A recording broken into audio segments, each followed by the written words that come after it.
ঢাকার চারিদিকে নদী, একদিকে শীতলক্ষা, একদিকে বুড়িগঙ্গা, আরেকদিকে ধলেশ্বরী, আরেকদিকে তুরাগ নদী, চারিদিকে নদী বেষ্টিত এই ঢাকার নদীগুলি কিন্তু এখন ভরাট হয়ে যাচ্ছে, যেটি বলেছেন।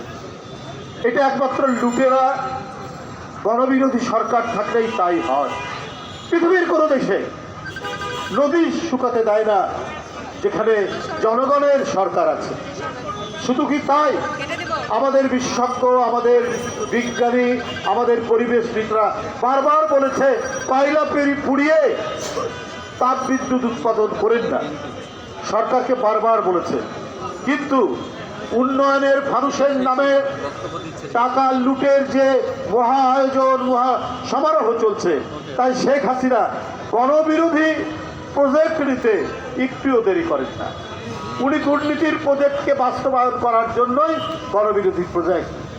আপনারা জানেন সমুদ্রের পাড়ে পটুয়াখালীর কলাপাড়া কুয়াপাড়ায় তাপ বিদ্যুৎ কেন্দ্র করা হচ্ছে, এবং আমি ওখানে শুনেছি এই যে কলাপাড়া, কুয়াকাটা, আপনার গলাচিপা, বাউফল, মানে বরিশালের বৃহত্তর বরিশাল বিভাগের অধিকাংশ জেলাতে নারকেল গাছে আর নারকেল ধরে না। যে নারকেল গাছ ওইসব এলাকার সমুদ্রের ধারের এলাকার প্রধান ফল, সেখানে আর ধরে না। কচি কচি নারকেল ধরার পর শুকিয়ে ওঠে পড়ে যায়। অথচ একসময় ডাব, নারকেল রাস্তার মধ্যে পড়ে থাকতো এইসব এলাকা। কারণ এই যে কয়লা পুড়িয়ে তাপ বিদ্যুৎ কেন্দ্র হওয়ার কারণে আর নারিকেল গাছে নারিকেল নেই, এরপরে আরও যা গাছ আছে সেগুলোই শুকিয়ে যাবে, ফলের গাছ থাকবে না, নদীতে মাছ থাকবে না। বারবার মানুষ বলেছে যে রামপাল বিদ্যুৎ কেন্দ্রে কয়লা পুড়িয়ে পড়েন না, কারণ আমাদের স্বাস্থ্য, আমাদের নিঃশ্বাস প্রশ্বাসের অক্সিজেন হচ্ছে আমাদের সুন্দরবন। আর সুন্দরবনের প্রাণী, বিশেষ করে রয়্যাল বেঙ্গল টাইগার পৃথিবীর সবচাইতে দামি প্রাণী। তার ক্ষিপ্রতা, তার হিংস্রতা, এটা পৃথিবীব্যাপী এর সুনাম। আমি ইউরোপ আমেরিকার অনেক চিড়িয়াখানায় দেখেছি আলাদা করে আছে বেঙ্গল টাইগার। মানে বেঙ্গল টাইগার এত প্রসিদ্ধ, সেই বেঙ্গল টাইগার আপনি আর সুন্দরবনে পাবেন না। ওখানকার পশুর নদীতে আর কুমির দেখবেন না। আল্লাহ তাআলা কিন্তু কোনো জিনিস অপ্রয়োজনে সৃষ্টি করেননি। গাছ, মাছ, পানি, কুমির, বাঘ প্রত্যেকের সাথে ব্যালেন্স করছে, এবং এটার মধ্যে দিয়েই আমাদের যে নিঃশ্বাস প্রশ্বাস, আমাদের বেঁচে থাকা নির্ভর করছে। কিন্তু সরকার বাংলাদেশের মানুষকে তো রাখতে চায় না, উনি বাঁচতে দিতে চায় না। এই যে আমাদের ভাতিজা ইশরাক, অত্যন্ত জনপ্রিয় তরুণ নেতা, আর সুন্দর কথা বলেছে যে আবার কিছু কিছু জায়গায় রেশন খোলা হয়েছে। কেন? জিয়াউর রহমানের সময় থেকে ধীরে ধীরে রেশন বন্ধ হয়ে গেছে, আমাদের ফলন বেড়েছে, আমাদের উৎপাদন বেড়েছে, আমরা বিদেশে চাল রপ্তানি করেছি। ওই দেশ আজকে আদা কিনতে হয়, আজকে রসুন কিনতে হয়, আজকে পেঁয়াজ আনতে হয়, আজকে চাল আনতে হয়। কেন? এইটা শেখ হাসিনার ব্যর্থতা।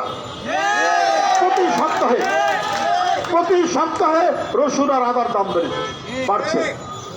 গতকাল রসুনের দাম যা ছিল তার থেকে আজকে 20 টাকা বৃদ্ধি পেয়েছে।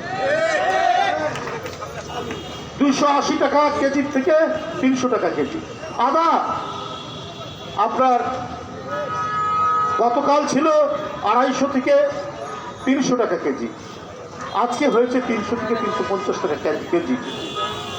এই আদা আমদানি করতে হয় ডলার দিয়ে, ডলারের মূল্য ফ্লাকচুয়েট করলে আমাদের আদার দাম বাড়ে। এটা হচ্ছে ব্যর্থ নীতি। সালাম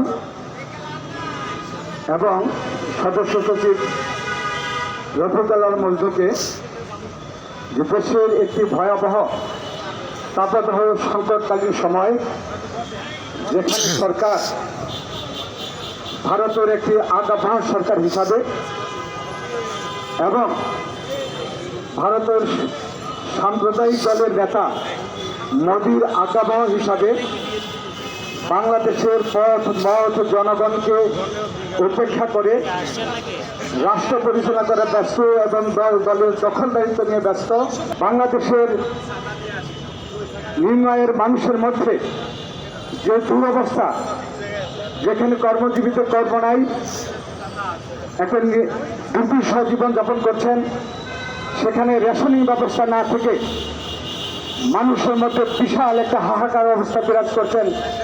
ঠিক সেই মুহূর্তে আমাদের দলের ভারপ্রাপ্ত চেয়ারম্যানের নির্দেশনা দিয়ে আমাদের ঢাকা মহানগরীর দক্ষিণের দুই নেতা জনগণের পাশে দাঁড়িয়েছেন, মধ্যবিত্ত এবং নিম্ন শ্রেণীর মানুষের পাশে দাঁড়িয়েছেন এবং সপ্তাহব্যাপী কর্মসূচি ঘোষণা করেছেন। এই দলটি কিন্তু প্রতিষ্ঠিত হয়েছে জনগণের জন্য, ক্ষমতার জন্য নয়। আজকে প্রমাণ রেখেছেন যে এই প্রোগ্রামটা কিন্তু ক্ষমতার জন্য নয়, জনগণের জন্য।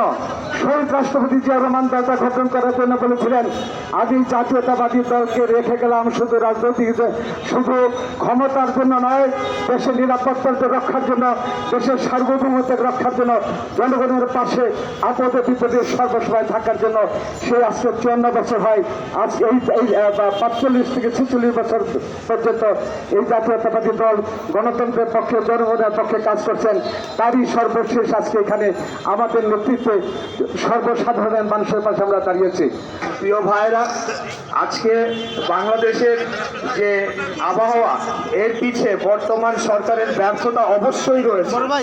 আপনারা জানেন যে অপরিকল্পিত উন্নয়ন, বিভিন্ন জলাশয় ভরাট, বায়ু দূষণ, আবহাওয়া দূষণ নিয়ন্ত্রণে ব্যর্থতা, এবং আপনারা জানেন যে ফারাক্কা বাঁধে নির্মাণের ফলে বাংলাদেশের নদীগুলায় পানি প্রবাহ কমে যাওয়া এবং বাংলাদেশের বিভিন্ন নদী মধ্যে এখন মরুভূমির মতো বিভিন্ন চর জেগে ওঠা, এই সকল কারণ এর জন্যেই আজকে বাংলাদেশের যে আবহাওয়া এবং পরিস্থিতি, সেটি অত্যন্ত ভয়াবহ পর্যায়ে চলে গিয়েছে।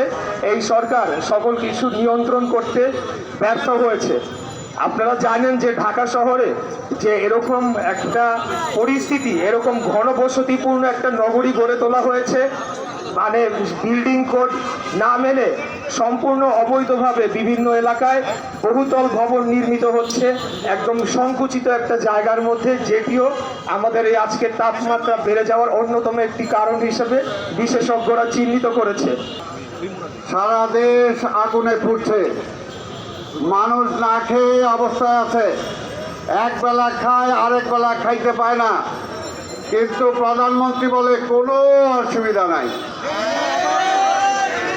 বলে কোনো অসুবিধা নাই, বলে গরমও নাই, চালের অভাবও নাই, জিনিসপত্রের দামও বাড়ে নাই, খুব ভালো আছে মানুষ। তবে শোনেন, তাই আজকে কোনোটাই তাদের গায়ে লাগে না, কারণ সারাক্ষণ এসির মধ্যে থাকে।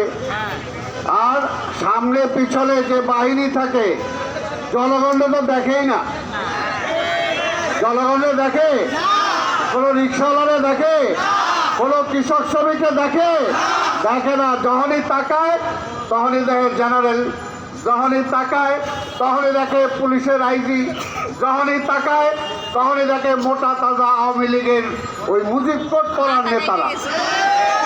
ওগুলো তো মোটা তাজা আছে, সাইতেছেই তো আওয়ামী লীগ।